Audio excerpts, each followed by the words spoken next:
फरार आरोपी गोट्या गीतेनं जितेंद्र आव्हाड यांना धमकी दिली। जितेंद्र आव्हाड बंजारी समाजाचे नाही, आव्हाडांना महागात पडणार, गोट्या गीतेने हे म्हटलंय।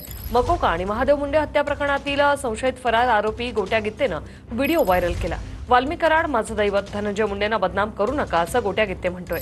आमदार सुरेश धस, खासदार सोनवणे, अंजली दमानिया आणि आमदार जितेंद्र आव्हाड बिनबुडाचे आरोप करतायत असं गोट्या गीतेने म्हटलं। गोट्या गीतेचा 9 मिनिटाचा व्हिडिओ व्हायरल होतोय। मग गोट्या गीते पोलिसांना का नाही सापडत हा सवाल निर्माण होतोय।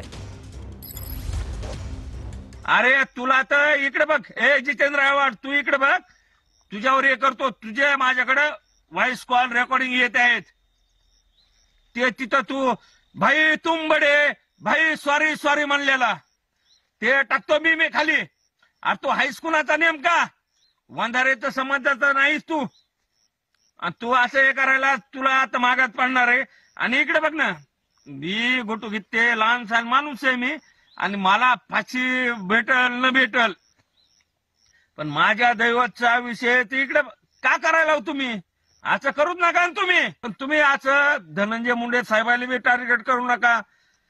धनंजय मुंडे साहेबाला तर टार्गेट केलंच तुम्ही, पण आमचे दैवत आमचे वाल्मिकांना कराड काय रे बाबा, काय गोरगरिबाच्या परळीत येऊन कुणाला बी विचारा हो, परळीतल्या गोरगरीब जनतेला अगर श्रीमंताला विचारा की अण्णा कोण आहेत ते दैवतच म्हणतील। आणि चित्तूर नाव नाही असं लाईव्ह मध्ये सांगालो की माझ्यावर जर माझ्यावर एवढं बदनामी करायला तुम्ही, मी जीव देईल त्याचे कारणीभूत तुम्ही असताल।